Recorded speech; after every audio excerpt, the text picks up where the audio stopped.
Ok, pessoal, chegamos então agora aqui nos estudos das entrelinhas, né, do assunto que está proposto aqui na segunda-feira, o dom de línguas, desta segunda lição desse terceiro trimestre de 2018. Novamente, né, o autor vem falando sobre essa questão do propósito do dom de línguas que aconteceu aqui no Pentecostes, que é o assunto da semana. No entanto, sempre quando fala em dom de línguas, né, há uma certa discussão. O que é esse dom de línguas? Porque nós vemos muitas manifestações que são atribuídas à presença do Espírito Santo e que a presença do Espírito Santo está ligada diretamente à presença do dom de línguas.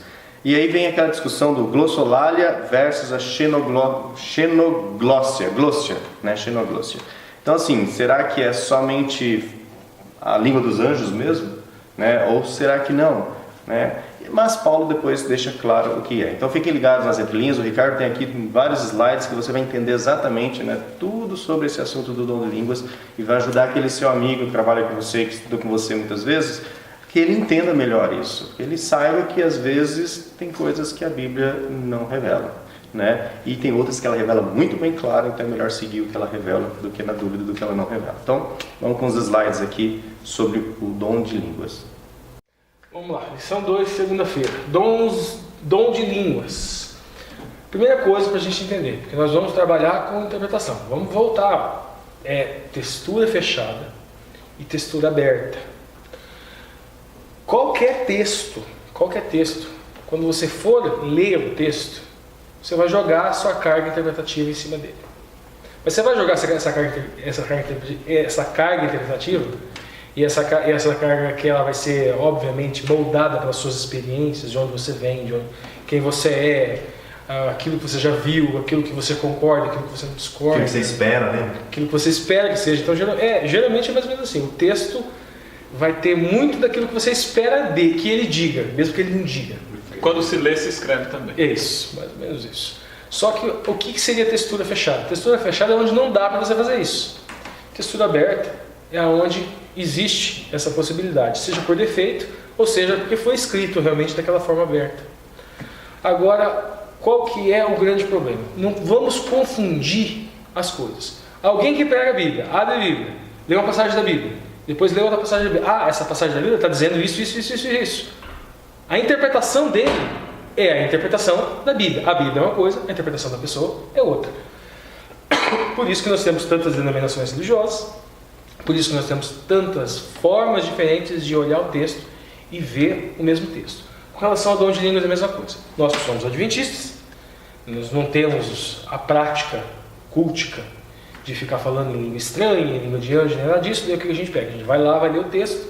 Não só ler o texto, como pegar vídeos na internet que digam aquilo que a gente gosta. E a tendência é a gente acreditar naquilo tudo, como se tudo fosse verdade.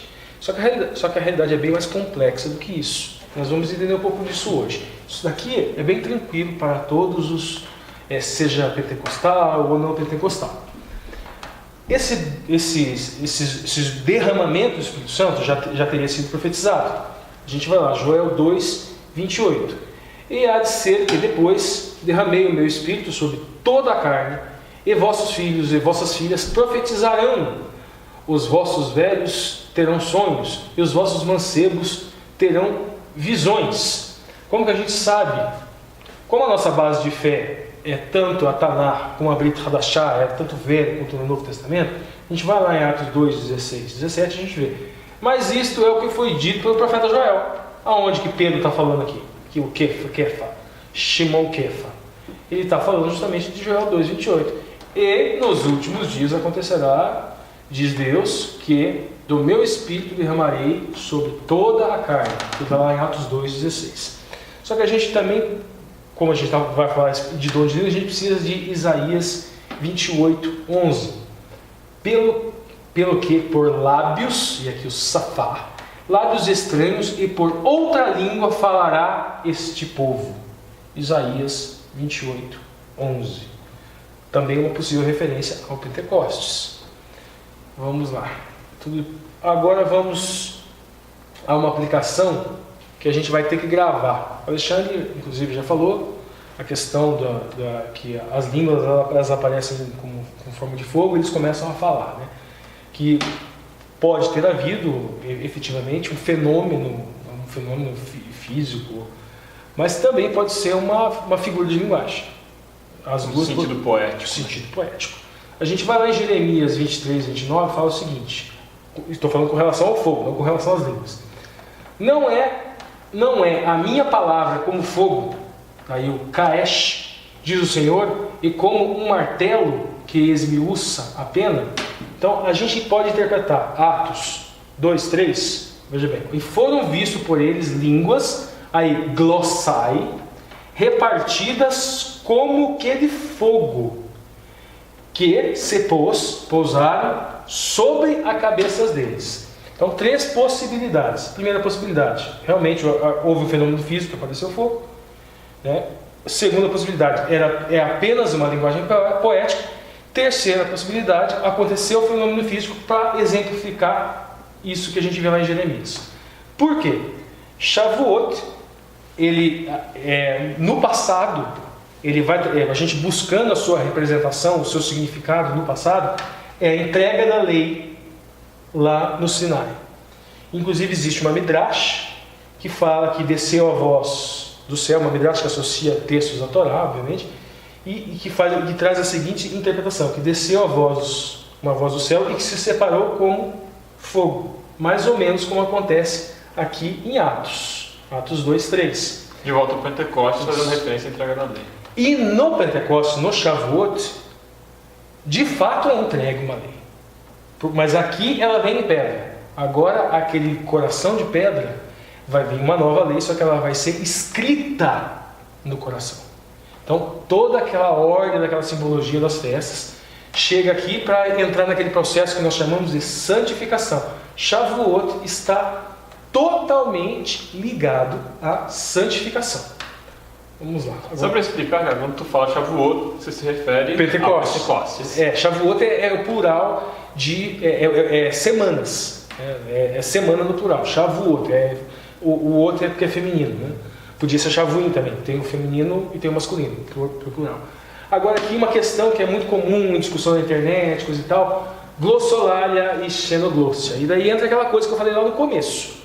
Aí a gente tem aquela tendência, não é glossolalia, é xenoglossia. E daí você vai lá, porque você tem aquela, e eu também tenho, você tem aquela veia, no adventismo não tem essa coisa de falar em língua estranha nem nada, fala não, lá em Atos não é glossolalia, xenoglossia, tem até vídeo saindo por aí. Daí você vai lá em Atos 2,4, ficaram todos cheios do Espírito Santo, e começaram a falar em línguas, glossais, katos, conforme o Espírito Santo lhe concedia e falasse. E daí aquela pessoa que já tem... Não, mas olha lá, glossais, é glossolalia. Só que existe as palavras ao longo do tempo, os idiomas vivos, os idiomas vão ganhando, as palavras vão ganhando interpretações, ganhando carga conceitual e vão mudando. Hoje em dia, inclusive, se você for procurar um dicionário, você já vai ver uma carga muito voltada à psicanálise, por exemplo, e que vai trabalhar essa questão de glossolalia como sendo estar em um estado de êxtase, onde as palavras do seu cérebro elas estão fervilhando de uma maneira que as palavras, quando elas saem da sua boca, elas não acompanham. Não são inteligíveis. E isso se torna completamente ininteligíveis. E xenoglossia seria o contrário, seria uma forma consciente. Então teríamos uma fala aqui, vamos dizer assim, do subconsciente ou do inconsciente, e aqui uma fala do consciente. Você veja bem, glossolalia e xenoglossia ligada a conceitos consciente, inconsciente, subconsciente. Psicanálise, exatamente. Questões que estão conceituais, que estão completamente distantes do texto. São jogos de linguagem modernos. Você ficar trabalhando com esse tipo de jogo de linguagem, analisando um texto que foi escrito há milênios atrás e ficar brigando por causa disso daqui é ridículo. É correr atrás do próprio rabo. Isso, exatamente, é correr atrás do próprio rabo.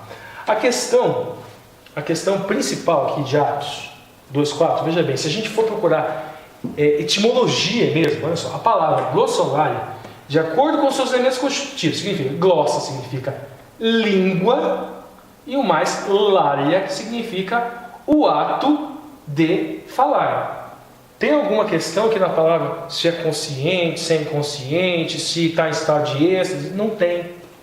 Não tem. Então, friamente é isso. Língua e ato de falar. E a minha interpretação, a interpretação que eu prefiro, é que essa discussão é inútil, se é glossolário ou não, e que a intenção, no caso do escriba, era essa questão aqui da língua, fazendo aquela referência à língua de fogo, uma vez que no Pentecostes, essa língua de fogo significa o quê?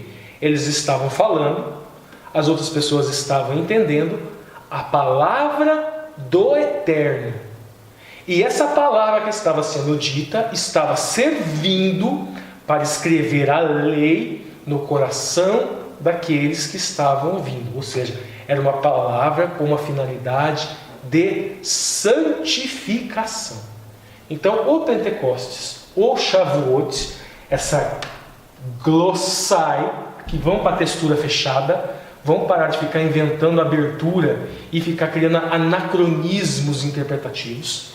Essa língua e essa língua de fogo é você falar, você ser entendido, e essa fala servir de edificação, servir de santificação para quem está escutando, e acaba, via de consequência, para você próprio. É muito normal, às vezes nós desenvolvemos o raciocínio, aquele raciocínio que sai, às vezes você está escutando também pela primeira vez. Você aprende de si. Você aprende só pelo ato de você construir. Então vamos lá. O importante então é isso. Agora, o apóstolo Paulo, isso que é o mais importante. Agora, ele desenvolveu regras. É mais ou menos assim. A interpretação, vou pegar a minha textura, vou colocar a minha textura aberta aqui. A interpretação que eu vejo, por que ele fez isso aqui. Mais ou menos assim, eu não quero nem, eu não vou entrar, o apóstolo Paulo dizendo mais ou menos assim, eu não vou entrar no mérito se você está sendo sincero na língua sua ou se você não está sendo sincero. Siga essas regras aqui. Não vou dizer que você está utilizando o dom de línguas com falsidade. Não vou dizer que a sua... Se a língua é dos anjos ou é você que inventou para se aparecer? Isso, se você inventou uma língua esquisita aí... Não estou... Se você cumprir as regras, tudo bem. E olha as regrinhas dele aqui. No máximo 3 pessoas devem falar de forma sucessiva. No máximo 3. Primeira regrinha, máximo 3. E um de cada vez. Sucessiva, um de cada vez. Não é 3 ao mesmo tempo. Não. Organizada. Ó, um de cada vez. Sucessiva, organizada, um de cada vez. Primeira regrinha. Deve haver tradutor e intérprete. Ou seja, esse tradutor tem que entender o que está sendo dito. Que ele tem Não é ele inventando. Não é ele inventando. Cumprir o papel, edificar a igreja. Edificar a igreja estando subordinada ao dom de profecia. Então veja bem, aparece lá alguém falando em línguas, aparece alguém traduzindo e é alguma coisa diferente do que for profetizado. Não é dom de línguas. Veja como a discussão ela se amplia. Não é se é consciente, se é inconsciente, não. Vamos supor que apareça lá uma pessoa falando numa língua... Em alemão. Nunca aprendeu a falar alemão, aparece lá com o espírito, ele está falando em alemão. Nossa, olha lá, isso daí é xenolóstia. Só que ele está falando uma coisa diferente da profecia. Então o importante está aqui, ó, nessas regrinhas. E ser enriquecido pelo amor aos seus irmãos. Então, mas eu não vou falar em línguas revelando o pecado das pessoas? Olha só, o Senhor está me revelando que você tem tal e tal pecado. Por exemplo, né? Ele está me revelando em uma língua estranha aqui, por exemplo. E o intérprete está interpretando os pecados dos irmãos. Então, muitas vezes a gente fica em discussão vã, discussão que não leva ninguém a lugar nenhum, e esquece o principal, que é isso aqui, ó, sabedoria do apóstolo Paulo. Ele nem entrou no mérito. Não, cumpra essas regras aqui. Se você cumprir essas regras aqui, está certo. Legal, pessoal. Interessante esse conceito, né, de análise do texto, textura fechada e textura aberta. Então, que nós possamos, aqui nós tentamos sempre trazer a textura fechada e quando é a textura aberta, como o Ricardo acabou de colocar, a minha opinião... Deixar clara a carga interpretativa. Né? Existem 3 ou 4 opiniões diferentes, exato. Apresentamos as opiniões diferentes também. Esse é o equilíbrio do cristão, pessoal. Por isso que eu acho que há um ministério entre linhas aqui. Nós achamos muito importante a gente aprender, crescer nesse sentido e compartilhar aí com vocês, para que vocês cresçam nesse sentido também e não sejam levados por qualquer vento de doutrina, né, e qualquer material novo que postem lá no grupo, né? O pessoal já fica... E saber o que é linha e o que é entrelinha, né? Exatamente. Bom, pessoal, essas foram então as entrelinhas sobre o dom de línguas, né? O assunto aqui da segunda-feira. Fiquem ligados aqui no canal, ainda temos muitas entrelinhas, terça, quarta, quinta e sexta ainda para vocês explorarem, desenvolverem em si, também ajudar os seus amigos na classe e também onde você compartilha aí com os seus amigos do escritório, do trabalho, dos estudos. Fiquem ligados, não esqueça de se inscrever no canal se não é inscrito. Deixe o joinha, isso é muito importante porque nós temos quase 250 inscritos no grupo do WhatsApp, né? E os vídeos têm menos de 250 curtidas. Pois é. Então, pessoal do grupo que está inscrito aqui, ó, nessa descrição, Tem pelo menos 250. pelo menos 250 joinhas, tá? Esse joinha não é para vangloriar nada, pessoal, é porque quando você dá um joinha, o algoritmo do YouTube entende que aquele conteúdo realmente é muito relevante, porque quem assiste marca ele, e aí o algoritmo do YouTube então vai fazer o quê? Vai começar a sugerir esse conteúdo para outros amigos da sua rede ou pessoas que têm um perfil semelhante ao seu. Então isso é muito importante. Se você der o joinha, é o joinha missionário, né? Como alguns já até começaram. Inclusive, já, o grupo do WhatsApp, né? Já acabei de ter um insight aqui, como você falando. O grupo do WhatsApp, nós vamos colocar ordem, vamos colocar dia livre, dia que o administrador fala, só o administrador fala. Vamos tentar colocar ordem e já pensei, vai ter um dia específico, que nós, não propriamente um dia, mas um horário específico, que nós postamos o nosso vídeo e vai ter um tempo que o pessoal fica sem comentar, justamente para que todos vejam, gente, localizar, tá na hora de ir lá curtir. Beleza, família Entre Linhas? Pessoal, obrigado para todos aí que estão no grupo. Curtindo o Evangelho. Ajuda-nos aí nessa divulgação desse material para que mais pessoas venham a pensar nessa profundidade, ok? Não fica lá nas aguinhas rasas, não. Desça aqui para as águas mais profundas. Um abraço, pessoal. Continue conosco. Nos vemos então nas entrelinhas agora de terça-feira.